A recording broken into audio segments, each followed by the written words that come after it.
Hi, third graders. This is our last week of doing main idea with a fiction book, so a story that's not real. Next week, we're going to go into nonfiction, something that is real, so a real story.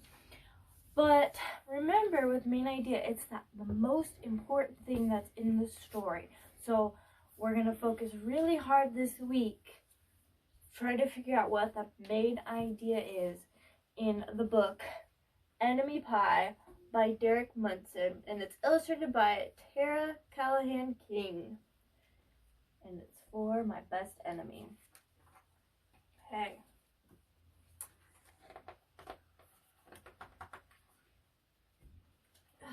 Okay, Enemy Pie.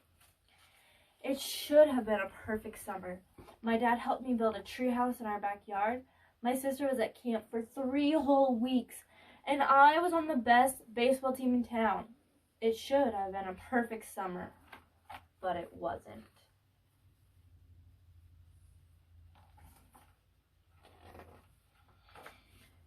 It was all good until Jeremy Ross moved into the neighborhood, right next door to my best friend Stanley. I did not like Jeremy Ross. He laughed at me when he struck me out in a baseball game. He had a party on his trampoline, and I wasn't even invited. But my best friend Stanley was. Jeremy Ross was the one and only person on my enemy list. I never even had an enemy list until he moved into the neighborhood. But as soon as he came along, I needed one.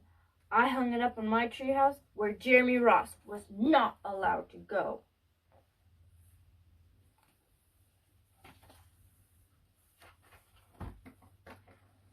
Dad understood stuff like enemies. He told me that when he was my age, he had enemies too. But he knew of a way to get rid of them. I asked him to tell me how. Tell you how? I'll show you how, he said. He pulled a really old recipe book off the kitchen shelf. Inside there was a worn out scrap of paper with faded writing. Dad held it up and squinted at it. Enemy pie, he said, satisfied.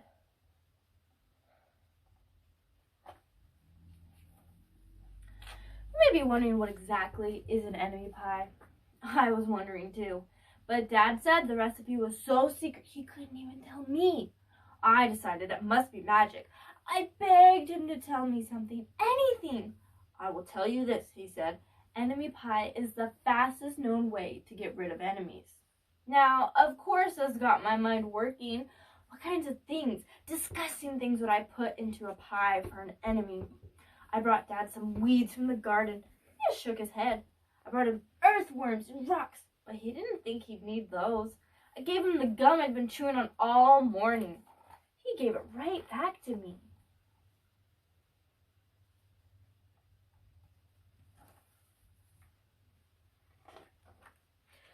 I went out to play alone. I shot baskets until the ball got stuck on the roof.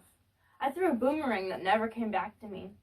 And all the while I listened to the sounds of my dad chopping and stirring and blending the ingredients of enemy pie. This could be a great summer after all. Enemy pie was going to be awful. I tried to imagine how horrible it must smell, or worse yet, what it would look like. But when I was in the backyard looking for ladybugs, I smelled something really, really, really good. And as far as I could tell, it was coming from our kitchen. I was a bit confused.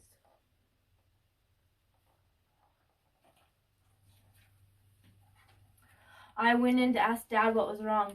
Enemy pie shouldn't smell this good, but Dad was smart. If enemy pie smelled bad, your enemy would never eat it, he said. I could tell he'd made enemy pie before. The buzzer rang, and Dad put on this oven mitts, pulled the pie out of the oven. It looked like plain old pie. It looked good enough to eat. I was catching on. But still, I wasn't really sure how this enemy pie worked. What exactly did it do to enemies? Maybe it made their hair fall out or their breath stinky. Maybe it made bullies cry. I asked Dad, but he was no help. He wouldn't tell me a thing. But when the pie cooled, he filled me in on my job.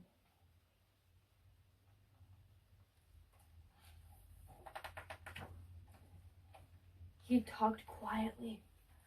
There is one part of enemy pie that I can't do. In order for it to work, you need to spend the day with your enemy. Even worse, you have to be nice to him. It's not easy, but that's the only way the enemy pie can work. Are you sure you want to go through with this? Of course I was. It sounded horrible. It was scary, but it was worth a try.